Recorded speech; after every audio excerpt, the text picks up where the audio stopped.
नमस्कार, स्वागत है आप सभी का हमारे चैनल में।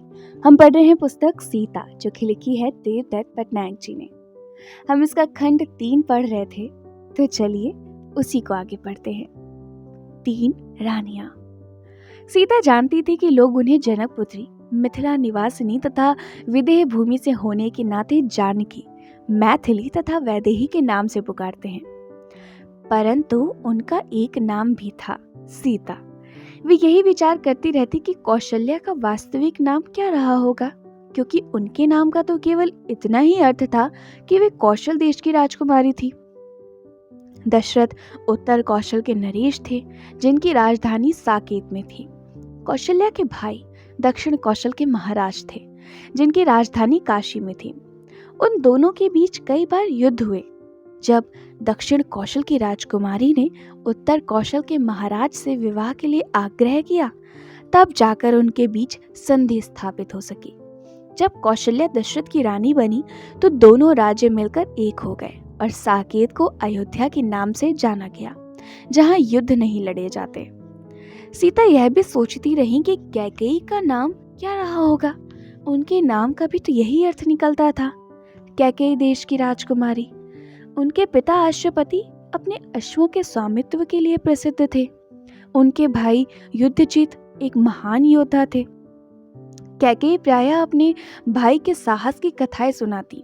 उनके बीच बहुत आत्मीयता थी, क्योंकि कैकेयी अभी बहुत छोटी थी जब उनकी माता का निधन हो गया था। सुमित्रा ने एक बार उर्मिला और श्रुतकीर्ति को कैकेयी की माता के बारे में बताया था।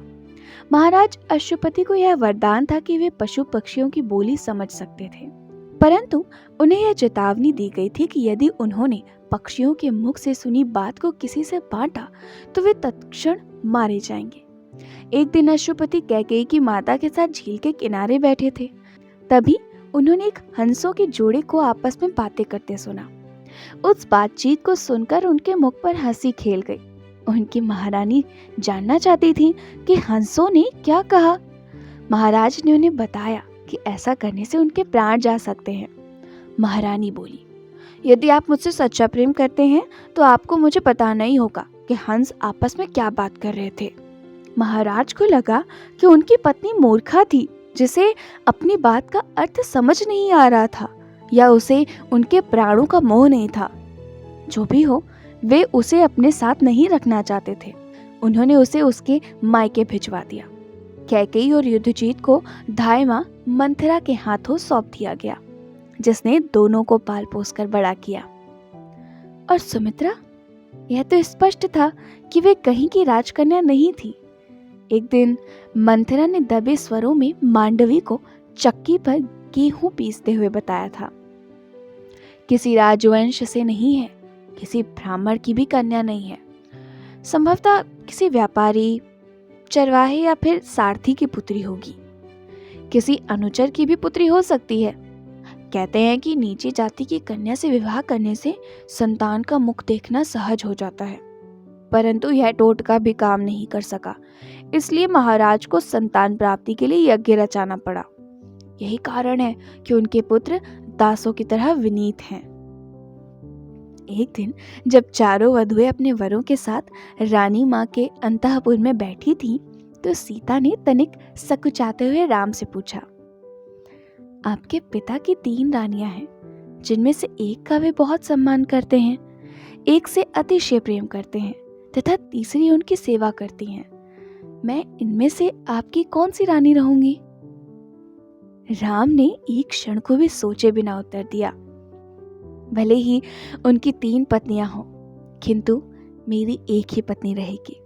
मेरी यह पत्नी मुझे जो भी प्रदान करेगी, मैं उससे ही संतुष्ट रहूंगा और आशा करता हूं कि वह भी मेरे दाय से संतुष्ट रहेगी। सीता ने पति के औपचारिक सुर को सुना और मुस्कुराते हुए कोमलता से बोली, मैंने आपसे पत्नियों के विषय में नहीं, रानियों के बारे में पूछा था।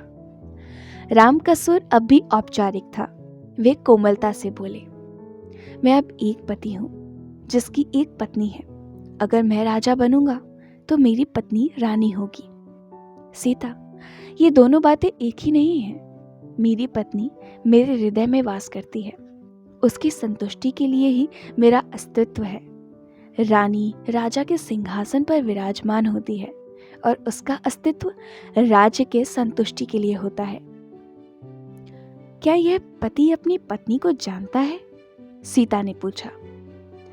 पत्नी को यह प्रश्न पूछने की क्या आवश्यकता है? क्या उसे संशय है? इस पत्नी ने सही मायनों में अपने पति से बात तक नहीं की, सीता बोली। वास्तव में राम अचानक विचार मग्न हो उठे।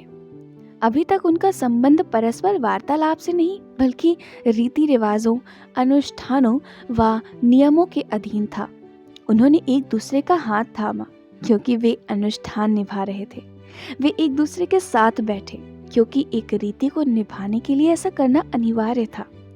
उन्होंने एक दूसरे के मुख में भोजन का ग्रास दिया क्योंकि यह परंपरा थी। वे उनके साथ चली क्योंकि ऐसा ही होता है।